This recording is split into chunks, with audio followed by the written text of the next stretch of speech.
You know, we always hear the words, training is my therapy. Maybe you yourself feel the same way. And it turns out that it's not just something that we just say. The sentiment is actually backed by real data, and it runs deeper than most people think. An Australian study followed combat sports athletes over time, and the researchers weren't just looking at performance. They wanted to know how training affected life outside of the gym. And here's what they found. One, physical adversity becomes a psychological transformation.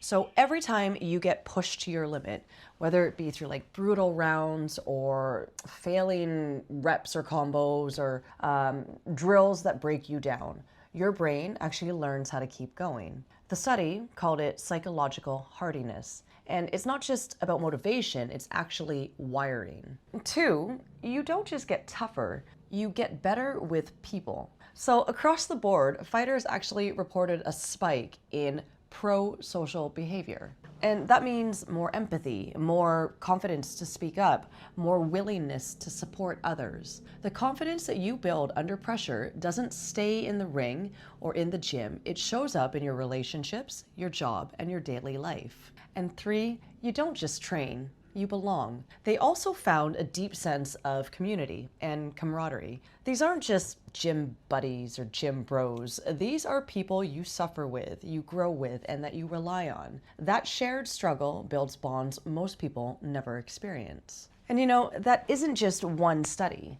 There was a 2020 meta-analysis of 14 papers that showed martial arts has a medium to large effect on mental health. That's stronger than most school-based interventions and many traditional sport programs. And yeah, fighters have lower rates of anxiety and depression than the general population, plus higher scores in traits like conscientiousness, openness, and emotional stability. That's from a 2024 study on martial arts in Italy. So, you know, when somebody says training saved my life, it's often not just a story. It's neuroscience, it's psychology, it's data. Combat sports doesn't just change your body, it changes your brain and the way you move through the world.